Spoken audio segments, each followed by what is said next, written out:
Crônicas do Amanhecer, por Feijão Centro Espírita Allan Kardec de Balneário Gaivota, 14 de abril de 2021. Beber, comer, jogar viciados pela pandemia parte 01. É inegável que as restrições impostas por causa do coronavírus mudaram drasticamente o estilo de vida da maioria de nós. Ninguém duvidaria que o estresse decorrente da incerteza, das proibições e do confinamento nos torna mais propensos a procurar alívio e mil maneiras de nos distrairmos. Andamos sempre, nas palavras de Ovídio, à caça do que nos é proibido, e desejamos o que nos é negado. Há um fio que alinhava o estresse e a proibição aos comportamentos aditivos, como os videogames, a pornografia, as drogas e o álcool, compras desmedidas ou a comida reconfortante, que são apenas alguns. O importante é que possamos evitar que se transformem em dependência, limitando nosso acesso ao que os desencadeia. Diante de mudanças draconianas nos hábitos diários, a voltagem entre o polo do nosso desejo e o da lei se ampliou, pois até mesmo tocar uma maçaneta já é inquietante. Edgar Allan Poe mostra isso em seu conto O Gato Preto. Não temos em nós uma perpétua inclinação, apesar da excelência do nosso juízo, de violar o que é a lei, simplesmente porque compreendemos que é a lei. Poderíamos supor que pois se refere não tanto à lei jurídica, mas a normas sociais, aquelas que governam a ordem entre os seres humanos. Aquela que, ao diferenciar o permitido do proibido, nos dá acesso ao universo simbólico, onde é possível substituir a ausência do bem que se deseja, ou do proibido, por outras experiências. A lei com maiúscula, que, como aponta o antropólogo Claude Lévi-Strauss, impõe limites ao desejo, mas ao mesmo tempo intensifica ao estabelecer a proibição, é a que momentaneamente entra no jogo. Em suma, a pandemia mantém o desejo pego pelo rabo. O título da peça teatral escrita por Picasso, em plena guerra, manifesta com acuidade os afetos próprios deste caso. O desejo ou cupiditas, que, de acordo com o filósofo Baruch Spinoza, é a nossa própria essência. O desejo, no singular, como pensa a psicanálise, que é o desejo inconsciente, que nos torna humanos. Freud o descreve como o desejo que anseia o objeto perdido, o paraíso perdido, um estado ideal de felicidade absoluta que, de fato, nunca existiu como tal. Porém, é justamente a ideia do que permanece insatisfeito que o mantém vivo. Se conseguíssemos satisfazê-lo, deixaríamos de desejar. A busca pelo gozo é a forma como perseguimos isso. Nosso cérebro identifica e reforça as condutas benéficas como comer, socializar ou atividade sexual. Este circuito complexo de recompensa que gera prazer é o resultado da evolução e garante nossa sobrevivência, já que nos orienta para a comida ou o sexo, que perpetua a espécie.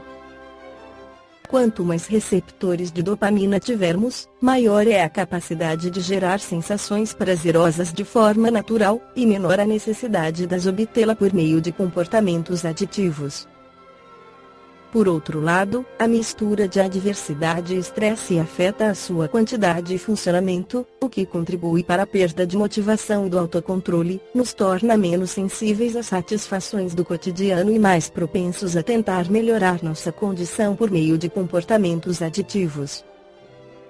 A súbita descarga de dopamina que estes provocam se traduz em um curto-circuito de sensações prazerosas que nos gratificam. A corrente momentânea de dopamina incita o cérebro a deixar de lado outras atividades e fins mais criativos. Os estudos de imagens cerebrais de pessoas que padecem de um transtorno de dependência mostram mudanças físicas nas zonas do cérebro essenciais para o bom julgamento, a tomada de decisões, a aprendizagem, a memória e o controle do comportamento. Segundo Nora Volkow, diretora do Instituto Nacional para o Abuso de Drogas dos Estados Unidos NIDA, na sigla em inglês e pioneira na investigação dos efeitos do abuso de drogas no cérebro, estas mudanças ajudam a explicar o caráter compulsivo nos comportamentos aditivos.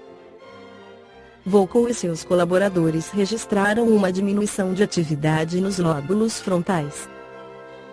Em particular, o córtex pré-frontal, que é o centro da personalidade, a parte executiva que regula o planejamento de objetivos, o pensamento abstrato, o raciocínio, assim como a capacidade de pensar criticamente e exercer a moderação.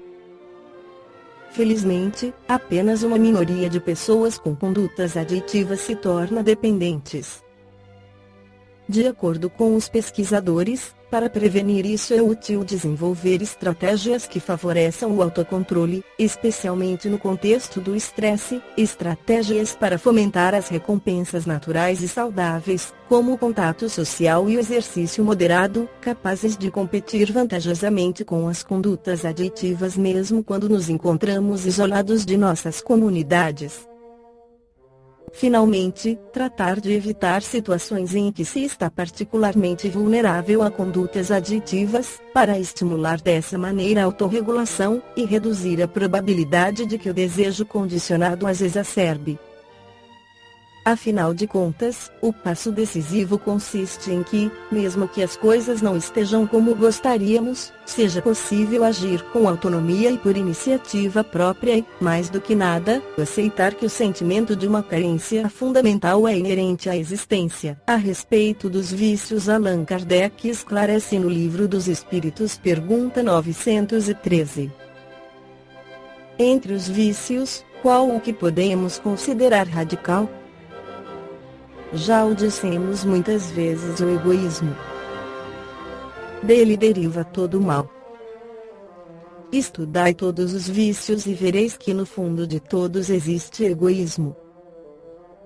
Por mais que luteis contra eles, não chegareis a extirpá-los enquanto não os atacardes pela raiz, enquanto não lhes houverdes destruído a causa. Que todos os vossos esforços tendam para esse fim, porque nele se encontra a verdadeira chaga da sociedade. Quem nesta vida quiser se aproximar da perfeição moral deve extirpar do seu coração todo sentimento de egoísmo, porque é incompatível com a justiça, o amor e a caridade, e ele neutraliza todas as outras qualidades. 914.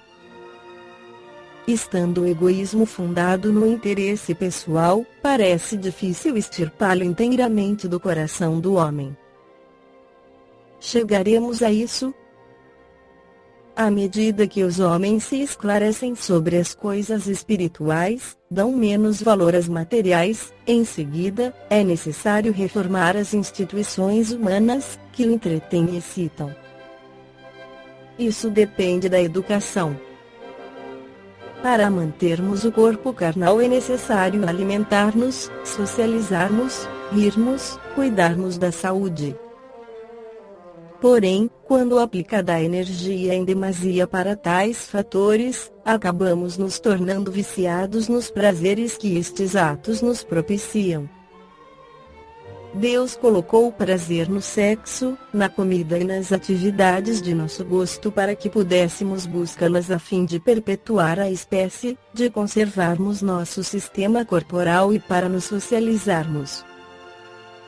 Repare que são todos processos das leis de Deus, a lei de sociedade, lei de reprodução, lei de conservação, etc. Uma das maneiras preventivas, e muito eficiente para evitar os vícios, é a leitura, o estudo, o entendimento, o respeito e a obediência àquilo que a doutrina espírita explica a respeito das leis divinas. Por exemplo, na questão 702, de O Livro dos Espíritos, Allan Kardec pergunta ao Espírito da Verdade se o instinto de conservação é uma lei natural, e ele responde que sim, pois é dado a todos os seres vivos para que mantenha o corpo em bom estado. Sendo assim, como se trata de uma lei de Deus, tem que ser respeitada e rigorosamente obedecida, ou seja, o corpo físico deve ou pelo menos deveria receber os melhores cuidados, mas, infelizmente isso nem sempre acontece. Existem diversas maneiras de se prejudicar o corpo, e uma delas é o seu uso abusivo por meio dos vícios. O vício, de um modo geral, é o consumo exagerado e sem controle de alguma substância, cujo excesso vai fazendo com que os órgãos fiquem cada vez mais debilitados e indefesos, e assim vão surgindo as doenças que são consequências desse descontrole. Por isso, quando falamos em vícios, a primeira ideia que nos vem à mente é o alcoolismo, o tabagismo, a gulodice e as drogas ilegais.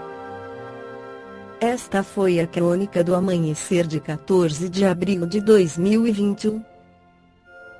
Por Feijão Centro Espírita Allan Kardec de Balneário Gaivota. Que a paz esteja com todos.